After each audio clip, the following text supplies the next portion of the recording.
One of the big misconceptions about short form is that it's clever, funny games all the time. And so when people start talking about Theatresports and Maestro, even Gorilla, they start saying, oh, those are the formats where people play games, they jump through hoops like little dogs, and they try to entertain the audience with these clever gimmicks. Keith's concept of improvisation is not that at all. He doesn't like the idea that it's fluff. He wants something that has meaning, substance, and merit. So his idea of long form, or his idea of short form in Maestro and Gorilla would be that in one evening you might see something that shakes you to the bone and disturbs you, a scene that comes this close to offending you so much that you'll leave the theater, so much of the improvisation that will make you laugh until you cry, and then the next time you're crying because you're crying.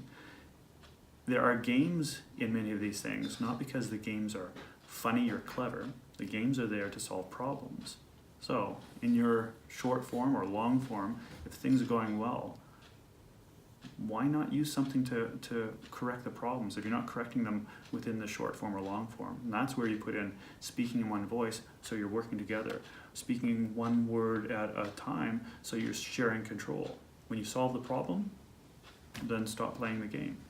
There's another misconception that in short form, you always ask for information from the audience.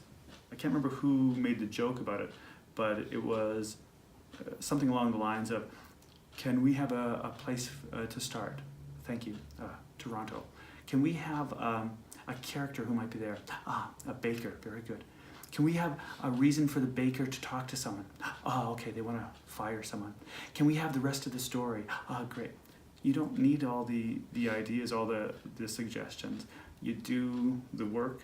Sometimes you have a show in short form that has no suggestions at all, which goes against some of the misconceptions that some long form writers say, which is every time you do a scene in short form, you always ask for a suggestion, and it's always going to be you trying to do the scene about that. Sometimes your suggestions inspire the scene. Sometimes you may not even get to the suggestion, and sometimes you don't have a suggestion at all.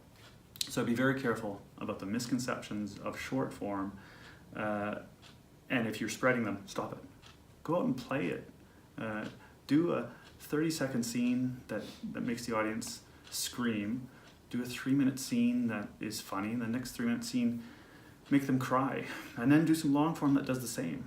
It's really not long form, short form. It's good form and bad form, and you can do good short and good long, and bad short, bad long, if that makes sense.